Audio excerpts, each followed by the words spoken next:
अस्सलाम वालेकुम। Programme embassy road में खुशामदीद। नाज़रीन, आज हमारे इस प्रोग्राम में हमारे मेहमान हैं पाकिस्तान में यूएसएड के डायरेक्टर जनाब जेरी पी मिसॉन, और हम उनसे गुफ्तगू करेंगे पाकिस्तान में यूएसएड क्या काम कर रही है। ये इदारा जो है पाकिस्तान में किन शोबों में पाकिस्तान की मदद कर रहा है, कौन से ऐसे मंसूबे हैं जो कि आवाम को फ़ायदा पहुँचा सकते हैं यूएसएड के ज़रिए। यूएसएड पाकिस्तान में एक अरसे से फ़ाल है, काम कर रहा है, और इस इदारे ने पाकिस्तान की माशी, ज़रूरी तरक्की, तालीम, पानी और सेहत के शोबों में बहुत काम किए हैं। हम डायरेक्टर से यही पूछेंगे कि यूएसएड अब फ्यूचर में, मुस्तकबिल में क्या मंसूबे रखता है पाकिस्तान के लिए। Director, thank you very much for joining us in this program. Well, Mr. Sadiq, thank you very much for having me. It's a pleasure to be here. USAID has been here in Pakistan for quite some time, for decades. Yes. So what do you think, what is the most important hallmark of this organization? What have you delivered to the people of Pakistan in the realm of economy? Mm-hmm. Well, I think it's important to put the partnership in context. We've been partners for over 70 years. The U.S. was the first country to recognize Pakistan's independence. USAID first started providing assistance, it was in terms of bulk commodities. We shipped over wheat, fertilizer, equipment, oil. Maize even. Maize, food, medicine. We built large infrastructure like the airports, thermal power plants, different dams like Margala, Tarbela dams, Mangla Dam, the different universities like the Institute of Business Administration in Karachi, Lahore University of Management and Sciences. But over time, that partnership is evolving. Now, when the government of Pakistan is charting its future, its development, it looks to USAID for its technical expertise. We provide world-class, state-of-the-art technical expertise. So when you ask me about its accomplishments, I would say it's our partnership that's evolving, and it's a people-to-people exchanges that's really having a lasting impact. And what we do, we provide the technical expertise to help the government of Pakistan improve systems and their own development chart. In 60s and 70s, USAID was helping out Pakistan in the field of agriculture, and we were able to boost the wheat production, the maize production, and other commodities. So is this cooperation still there, or it has been, or it is not there? Oh. The agriculture sector is a strong priority for USAID, and as you mentioned, we helped introduce different varieties of wheat. In fact, 20 varieties that were all resistant to the rust, the disease. And we also have been able to bring in high quality, high yield maize seeds. And we've worked with the government of Pakistan to allow the private sector to actually produce and sell high quality agricultural seeds in a variety of crops, cotton, maize. But we're diversifying our support. For example, we've been supporting the livestock sector. We've helped Pakistan increase their milk production by 250% because we brought in really high-yielding cows from America, the Holstein cows. You're probably familiar with the Ben & Jerry's ice cream and the famous black and white cow. That's a Holstein, and they produce high volumes of milk. We've also been helping with Pakistan developing certain crops like in citrus, the quinoa.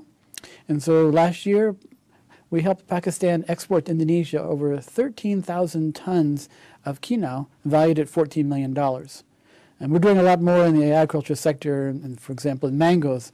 I was very impressed to have the chance to go to a mango gala and hear more about what we're doing with helping the farmers grow high-quality mangoes, but then also export it.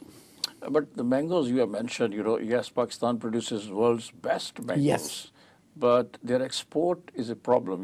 Many Western countries, including the United States of America, have some reservations about the quality and the way it is exported to other countries. Correct, and that is a major constraint. So what we've been doing is we help the exporters understand the requirements of the different countries for exporting mangoes. And usually it has to do with how they treat the mangoes, the phytosanitary treatment. Sometimes it's a hot wash, sometimes it's irradiation. You have to be able to treat the mangoes, particularly because of the fruit fly, which is a serious pest. But we've been able to help the producers meet these requirements and then actually learn how they can. You are importing some training program? Yes, yes. We provide hands-on training, and we also work with associations. So, for example, we work with a number of mango producing associations. So they have the expertise to actually help their producers to export mangoes. Apart from that, you mentioned that USAID helped Pakistan build its two very important water reservoirs, Yes. which also produce electricity, Yes. The Tarbela Dam and the Mangla Mangla Dam. Dam, yeah. So in addition to that, do you plan to build more projects like this in Pakistan? Right.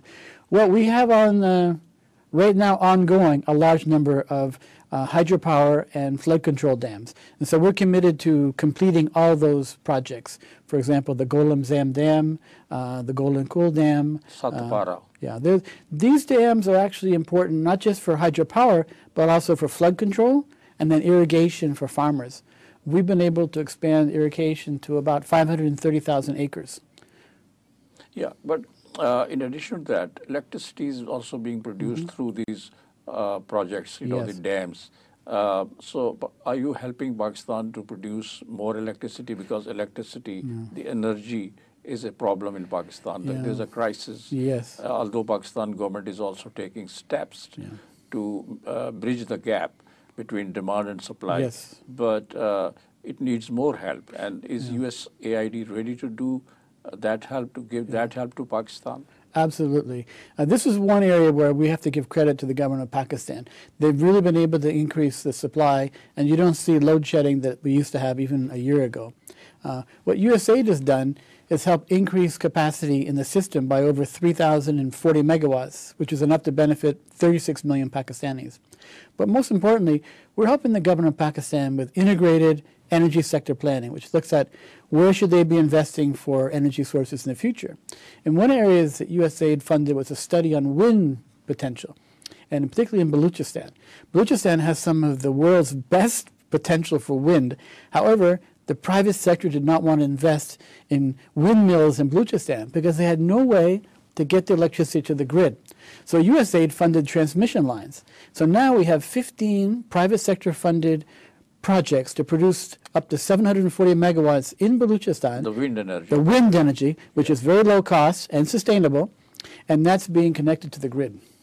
What about the solar energy? Because Pakistan is also struggling to produce solar energy from the alternative sources from the renewable sources. Yeah. Now you're seeing also Pakistan has very high potential for solar, and you're seeing the opportunity to do more on solar. Actually, houses are starting to put solar panels on their house and then connect it to their own electricity meters. So they actually sometimes they actually earn money from the solar panels. But is the USAID training people or giving technology to them to build their own solar panels so that they are able to energize their own homes or offices or buildings? What we do is we're a catalyst. We actually help put in place the policy that allowed for homes to actually use solar panel. And we put in the policies to actually encourage the private sector investment. Then we look at the private sector as the real actor that's out there selling solar panels, because that's how it's sustainable. If the private sector firm can sell you a solar panel and make money on it, and you also benefit, then they can then sell that again to another house, and it becomes sustainable. Training is also very important in this context, because if the USAID gives training to the people to produce energy from alternative sources, from renewable sources, that would be of great assistance and help. Yeah. We provide training in different categories. One of the areas that we're providing training is in how the government negotiates power purchase agreements. And we're using a technique called reverse auction. And what that allows is it gets the government and consumers, whether it's a household or a business, to get the electricity at the lowest cost possible. Right. There was also an attempt to basically reduce the line losses, because the transmission lines in Pakistan are too outdated, old. So is there any project that you could replace these old transmission lines or reduce the line losses? Again, what we've done is put in place a policy, help the government think through where the private sector can actually invest in building and operating the transmission line, and they get a fee as the electricity passes through. The other area is you're seeing opportunities for the private sector to invest in different areas for the solar and wind, and these are opportunities for sustainability in the energy sector. Right. Another issue that is connected with this power projects, particularly the hydropower projects, is the conservation of water, because a lot of water is being wasted in Pakistan. It's not being used. If it is stored, it could be used for irrigation. It could also be used to produce more electricity. Correct.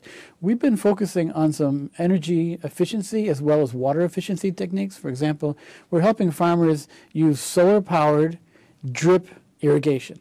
So this, again, it uses a very low-cost renewable energy source, solar, but it also helps the farmers use the water resources very effectively. Right, but is there any project that could be seen on the ground that has been created with the help of USAID here in Punjab or Sindh or anywhere else? Oh, in Punjab, you can see the solar-powered drip irrigation systems.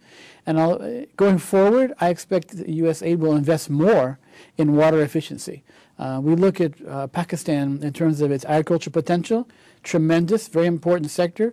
But as you noted, Pakistan is a water insecure country. They have one river with the largest contiguous irrigation system in the world. So there's really an opportunity to try to improve the efficiency of that irrigation system. The other area that comes to my mind is the education sector. You know, Pakistan also needs a lot of help in that. There are, Pakistan has a population, young population, almost 63% of the total population.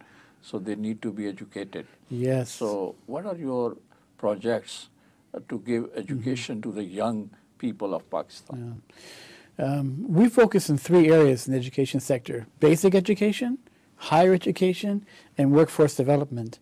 In basic education, our emphasis is on helping students in grades 1 and 2 read better.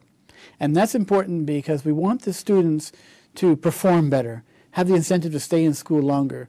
Pakistan has 6.7 million students, grade ages 5 to 9, that are out of school. And this is the second highest in the world. So we try to help Pakistan teach their teachers, educate the teachers, in how they can become a better teacher and teach reading. And we do that in a variety of ways. We've built faculties education in 17 universities. We've helped develop curriculum for teachers, and over 100 universities are using it. We've done direct training where we've helped students with teaching and learning materials in different languages, Pashto, Sindhi, and Urdu. But most importantly, I would say it's having the government, like in the provincial level in Sindh and Punjab, they understand the importance of reading, and they allocate more of their own resources. The Economist magazine just came out last week with an article recognizing the very innovative approaches that Pakistan is doing, where the government of Pakistan is contracting with private companies to run schools. And they're doing that both in Punjab and Sindh. And in terms of higher education, the area we focus on is scholarships, and we have a program where we help identify students who are very qualified but who need financial assistance. And we provided over 18,000 scholarships for Pakistanis to study at 30 universities. Here in Pakistan? Here in Pakistan. Yes. And do you have any specific training institution where the teachers are trained to be a part of this program? Yeah, as I mentioned, we provided these what we call faculties of education, and these are state-of-the-art classrooms, research labs, facilities for training teachers. And we built 17 of these. And I had the honor to go to Gilgit to inaugurate a faculty of education at the University of Gilgit with the President of Pakistan. And it was a very impressive operation, the huge facility, and very, very good teachers. So this facility is available in all 4 provinces of Pakistan? Yes, across the provinces. It's all across Pakistan. 17 universities across Pakistan. What about the curricula? Are you helping Pakistan or the teaching staff or the people who are developing curricula for students? You're helping them out? Yes, we developed the curriculum which is for teachers. It's for like how does a university train teachers? And we developed this curriculum and it's now being used by over 100 universities. not just the 17 where we have fact education. Great. So I think one of the important aspects of USAID is we try to look at systems and how do we strengthen the systems, whether it's a healthcare system or an education system. How do we build that capacity for long-term impact? Thank you, Director. We'll take a short break and then we'll continue this discussion. नाज़रीन एक मुख्तसर break लेते हैं. Break से वापसी के बाद हम पाकिस्तान में USAID के डायरेक्टर से गुफ्तगू जारी रखेंगे. वो हमें बता रहे हैं कि USAID पाकिस्तान में किन किन शोबों में इमदाद फराहम कर रहा है, किस तरह की तरबियत दे रहा है, और बिजली की पैदावार में, तालीम के शोबे में, पानी की जो मैनेजमेंट है या पानी का इंतज़ाम और इंसराम, उस शोबे में से वो हमें बता रहे हैं कि USAID कई दहाइयों से पाकिस्तान में है और पाकिस्तान की मुख्तलिफ शोबों में मदद कर रही है. तालीम के शोबे में, बिजली की पैदावार में और ज़राअत के शोबे में USAID ने पाकिस्तान की बेपनाह मदद की है. The other areas, for instance, the health is very important. And one of the ugly sides of our economy is, or the governance is, that we have not been able to provide enough funds for education and health. So we need a lot of help in those areas. So is USAID helping Pakistan in improving the health sector in Pakistan or giving wider coverage of health to the people in Pakistan? Yeah, absolutely. I agree with you. It's a very important sector. We focus on saving the lives of women and children. That's our priority. And one of the areas we've been effective on is helping the government of Pakistan develop a low-cost, locally produced antibiotic ointment that is used on the umbilical cords of newborn babies. And that's been able to prevent blood poisoning and diseases for the baby. And we've been able to save 144,000 babies each year. And so what we're doing is we're working with provincial governments, particularly Punjab, Sindh, and KP, to help them with their planning and budgeting, so that these provinces allocate more of their own resources for both healthcare and education. Right, but have you been able to build some facilities like the basic health units or hospitals in Pakistan? Oh, yes. And equip them with the necessary equipment so that they are able to help out the patients? Yes, no, we've built two very large state-of-the-art hospitals in Sindh, one in Karachi and one in Chakrabarti. But also, we've been building basic health clinics across the country. And these are relatively simple facilities, but they're sufficient for the basic healthcare needs. And we've been training healthcare workers in both community outreach and prevention.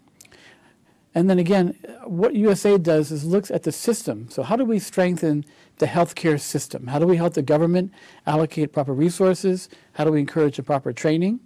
Again, our focus is on saving the lives of mothers and children. And while we've had direct impact, our estimate is we benefited about 9.6 million women and children have been directly benefited. To me, the most important accomplishment is the system. We're actually able to support and strengthen the healthcare system of these different provincials. Have you conducted any survey in Pakistan in the health sector which could tell you as to what should be done to improve the healthcare in Pakistan? Yeah, this is a really interesting point because we are practicing what we refer to as adaptive management, and we look at evidence-based decision-making. So we actually do look very closely at what interventions are working or not. And this is how we're able to identify where this very low-cost, locally produced antibiotic ointment is having such a tremendous impact on saving babies' lives. And so based on that kind of analysis, we've been able to expand the use and production of this locally made antibiotic. Yeah. Another issue is related to health is undernourishment. Babies with stunted growth. Yes, yes. And they are not given proper food, and they die because of lack of nourishment. So any plan or any program to improve the nourishment of young people, young babies? No, you're absolutely correct. This is a very serious challenge. 45% of the children in Pakistan are considered to be stunted, which means they'll never have the potential to fully develop mentally and physically. So USAID is working with the government, the private sector, and other donors on a variety of programs to fortify wheat, edible oil, and milk with different needed nutrients. And then most importantly, we're looking at behavior change. How do we communicate the need for families to provide a more nutritious diet? Some of the studies have shown that families will have milk in the house, milk in the refrigerator, but they'll feed their baby black tea and coffee. And so there's really a lot of it has to do with behavior change. It's a tremendously important opportunity for Pakistan, especially when we refer to the first 1,000 days of a baby's life. That's 9 months of pregnant mother, and then the first 2 years of the baby's life. The baby needs to have the appropriate nutrition. Right. So any other, ingredient that you add to the baby food so that, they are properly nourished and taken care of? Again, I think it's a combination of looking at breastfeeding. The mother should be breastfeeding, of course. That's the natural, and that's recommended from the time of birth. Then you look at what's being done worldwide is you fortify your wheat with iron, vitamin B. You can fortify your edible oil. It's also been done. And then the milk. Pakistan is now starting to pasteurize and fortify its milk with vitamin D. So there are many standard procedures that are used worldwide to fortify different foods. Another area is the water. The clean drinking water is not available to a huge population of Pakistan. The government of Pakistan has been efforting to provide safe, clean drinking water to the people, but they have not been able to do it. And even the Supreme Court of Pakistan has taken a suo motu action in that regard. I agree. This is something like safe drinking water is something we often take for granted, but most parts of the world, not just Pakistan, many people, millions of people lack access to safe drinking water and sanitation. USAID is working with the government of Pakistan, particularly the provincial level, to look at how can we help the province come up with innovative approaches as well as their own revenue to actually supply safe drinking water. No, but any projects or any new innovative approach that USAID is introducing in Pakistan so that the people could get or they could have access to safe drinking water? We are testing different types of technologies for purifying water, and they're looking at low-cost ways to purify water.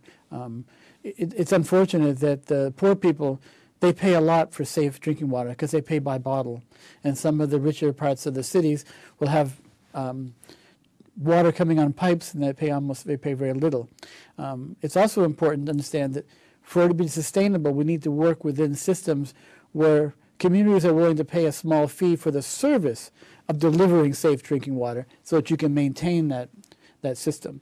So we are looking at technologies where you can treat water to make it safe to drink, and then we're looking at approaches where we can put in place the sustainability for financing water supply systems. Right, but in this filtration process or, the purifying water, are there affordable technologies available, or you have been able to introduce that kind of technologies here in Pakistan? That's an ongoing effort. I mean, there's techniques you can use with iodine, there's techniques you can use with filtration. So I think this is one where we need to continue to be working with basically creative Pakistanis who have ideas about how you can develop low-cost ways to treat water so it's safe to drink.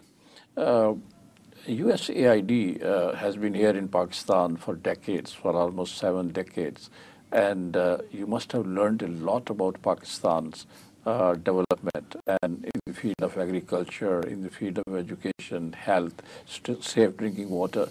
So what is your new agenda, and what do you want to do in future in Pakistan? Well, we're going to clearly continue to invest in some of these sectors like energy, agriculture, economic growth, health, and education. There's still opportunities and needs to be more to invest in these areas. But what is going to be our change will be, instead of USAID funding large projects, what we've been asked by the government of Pakistan is the government of Pakistan wants USAID to provide state-of-the-art technical expertise and less on building large infrastructure. An example would be the sector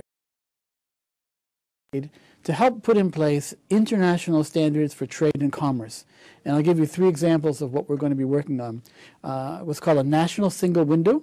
so that for exporters and importers, when they want to export their products, and for mangoes, for example, they'll go to one place where they can get their licenses and permits, and then we're going to put in place an e-payment system.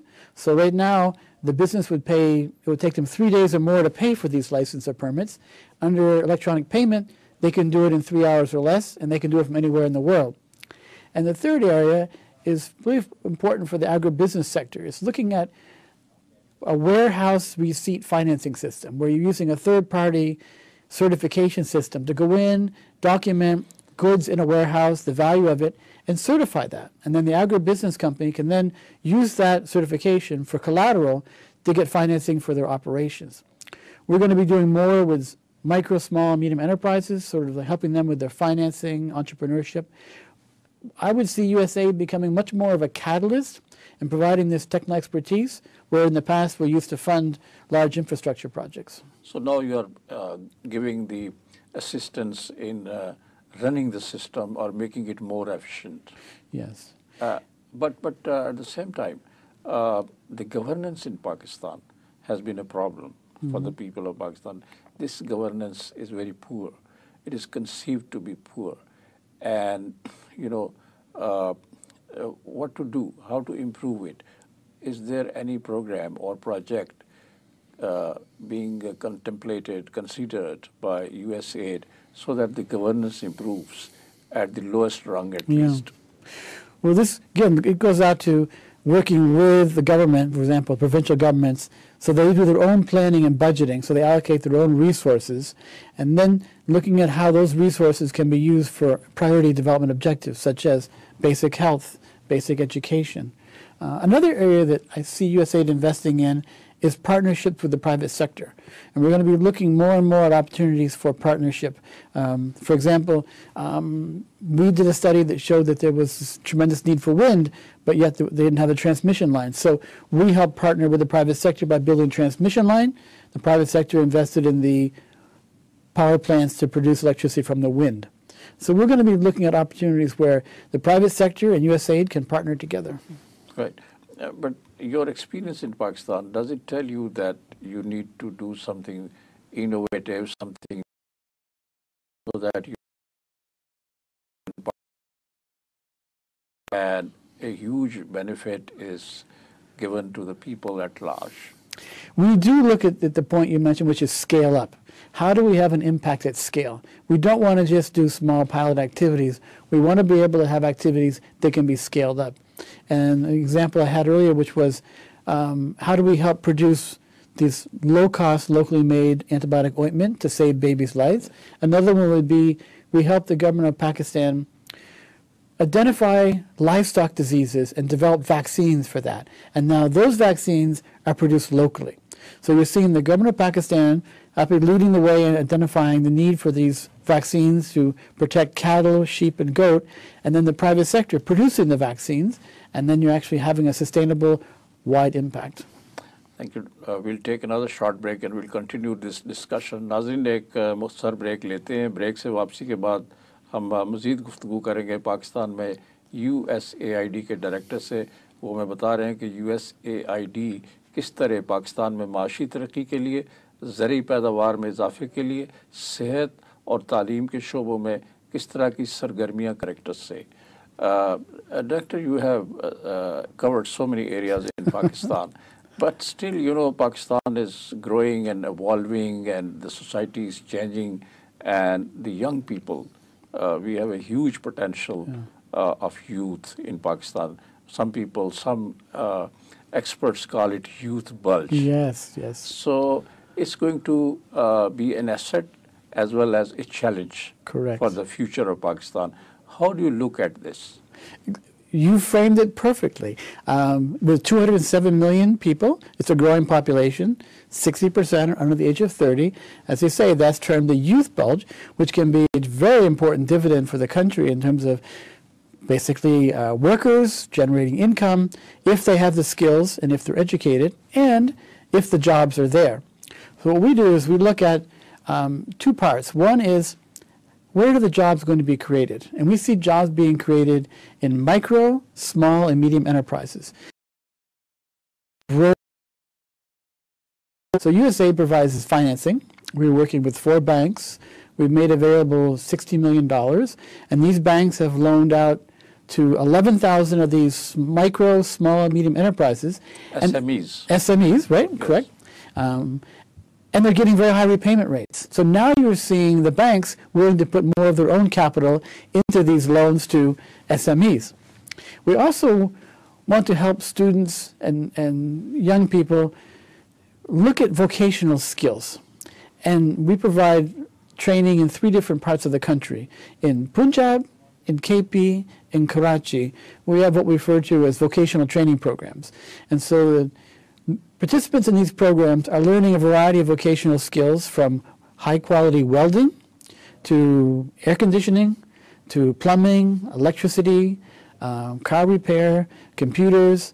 And for women, they're learning skills like sewing and embroidery.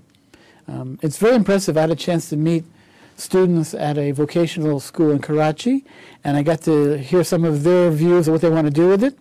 And I was very surprised that many of them want to start their own business. And these vocational training programs supported by USAID also include a postgraduate phase where if a student wants to start their own business, they have access to small amounts of capital, some training on entrepreneurship, and some mentoring.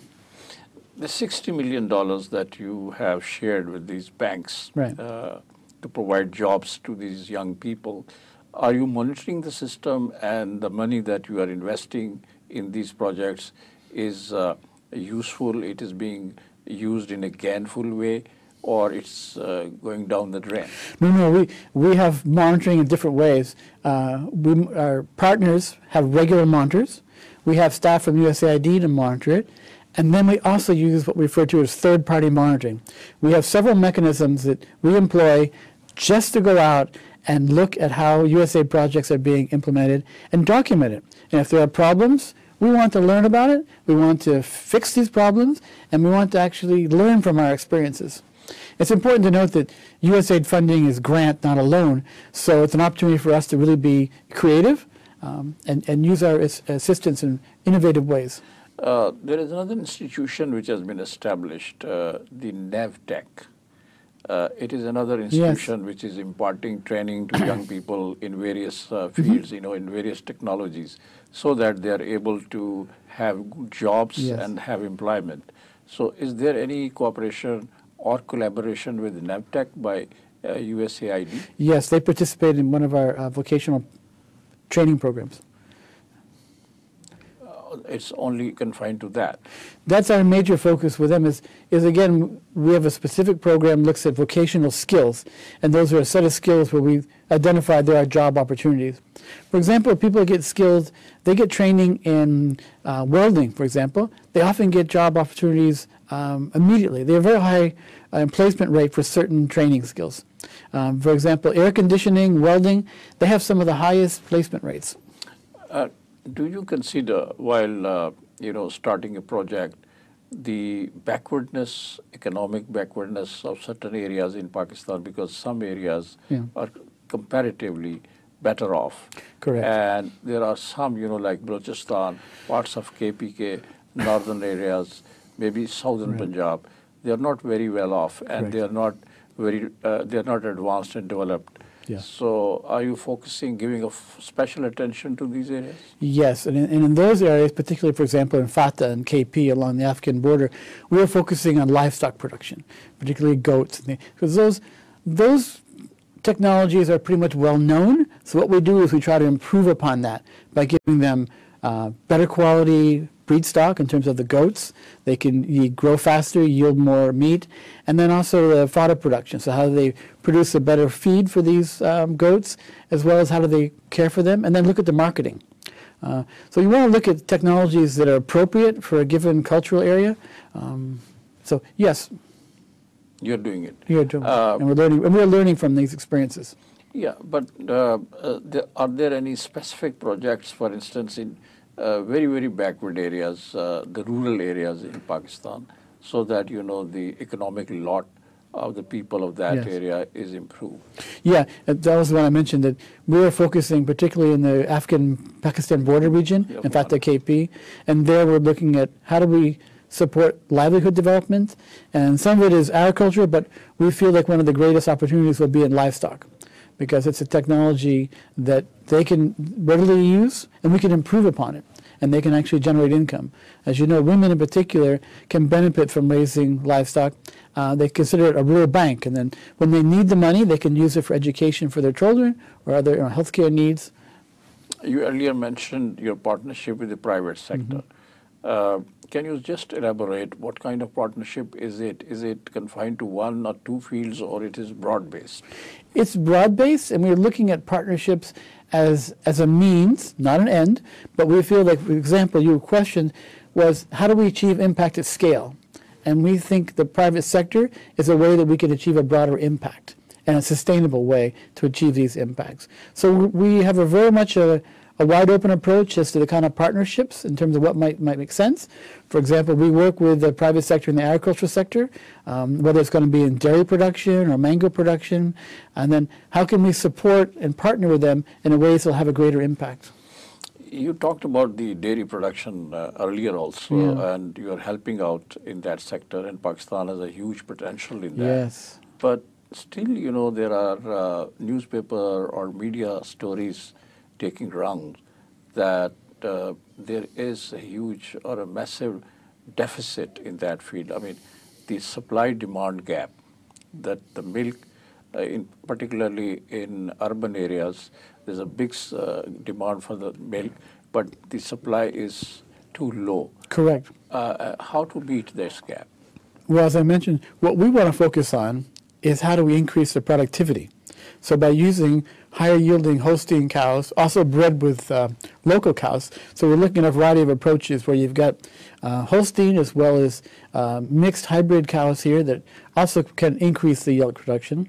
And then looking at the supply chain, where you take the milk product, you pasteurize it, you make sure it's safe. So you look at the supply chain from when it comes from the farmer all the way to the processing to the market, and then you think about value added. So if you can start producing cheeses and yogurts and other products, they have a longer shelf life. And one of the challenges you have with the milk is if you don't take care of it well, it has a very short shelf life and actually can be contaminated easily. So have you been able to look at the dairy sector in Pakistan? Yes. And are you satisfied that what they are doing is safe from health point of view, and or they need some improvement in that, and USAID can help them out? We work closely with the governor of Punjab, and there's a very progressive, excellent leader, Captain Mahmood, who's the Secretary of Agriculture in Punjab, and he's very effective in looking at these kinds of approaches. How do you improve the agricultural production, particularly livestock production in Punjab? So he's a leader in looking at how do you increase dairy production and the value chain. Remember, the governor of Punjab passed a law that requires the pasteurizing of their milk. So they've really gotten serious about how do they improve the quality of the dairy products and the whole value chain from the farmer to the market. Right. USAID, the changing world and the technical world, the technologies, new technologies are now being incorporated into the development of the country. So, for instance, the IT sector is playing a very important role. So do you intend doing something in the IT sector so that the young people are trained in IT as well, and they are able to use that skill to produce more or to be economically more useful? Yeah. Again, we would do that through partnerships with the private sector. For example, we have one partnership with Cisco, in which Cisco is actually training students in the different computer technologies that they use, and they actually are using it as a way to identify new employees for their own operations. So again, partnering with the private sector, they're very interested in producing high-quality employees.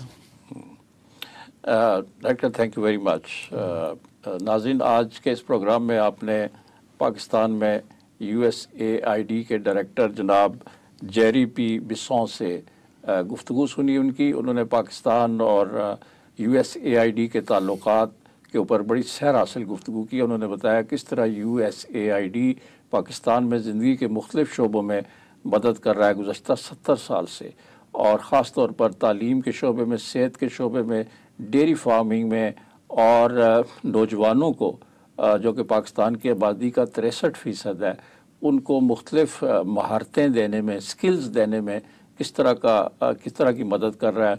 इसके अलावा safe water यानी पानी जो है पीने का महफूज पानी, साफ़ पानी देने के लिए भी USAID पाकिस्तान के लोगों की मदद कर रहा है। पाकिस्तान में उन्होंने अस्पताल भी बनाए हैं और हेल्थ क्लिनिक भी इस्टेब्लिश किए हैं। ये तमाम बातें उन्होंने की हैं। इसी के साथ ये प्रोग्राम ख़त्म होता है। जावेद सिद्दीक को इजाज़त दीजिए। खुदा हाफिज़। Thank you very much, Director. It's a pleasure Thank having you. you in this program. It was my Thank you very pleasure. much. Thank you so much. Thank you.